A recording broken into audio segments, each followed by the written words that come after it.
people don't realize the environmental impact of glass bottles. It's not really talked about. And I think people assume because it's glass that it's actually a pretty sustainable way to package wine. I'd love for you to kind of go into that because that is my assumption. That everyone glass talks about is good, plastic. You know? Everyone talks about plastic. And plastic's not great either. No, of course not. Yeah, plastic's not great. But so glass is very heavy. It takes a lot of energy to produce. It has to be protected when it ships, right? So that it doesn't break. Mm-hmm. And it holds for the size of it, it holds a relatively small amount of liquid, right? So like our box, which I didn't bring one, unfortunately, you factor all those pieces together. A lot of times they're made overseas.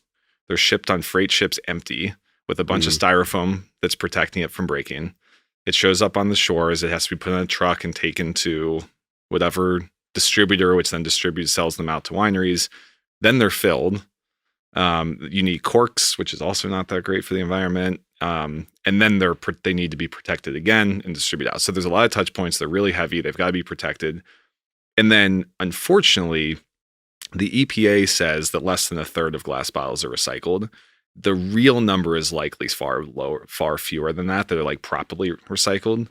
And so you have this really, this really heavy material that is just ending up in landfills. And when you factor all of those things in, you're like, oh my gosh, like the amount of energy that's required to like have glass in our ecosystem right now, for something that's as disposable as wine, you drink it usually in the night or maybe two and then toss it, is a really major hit to the environment. So our box and bag replaces 4 glass bottles, 4 corks, labels, all of the packaging that needs to protect the glass. We make our boxes in California and ship them a couple hundred miles instead of 10,000 miles across the ocean. And then they weigh half as much.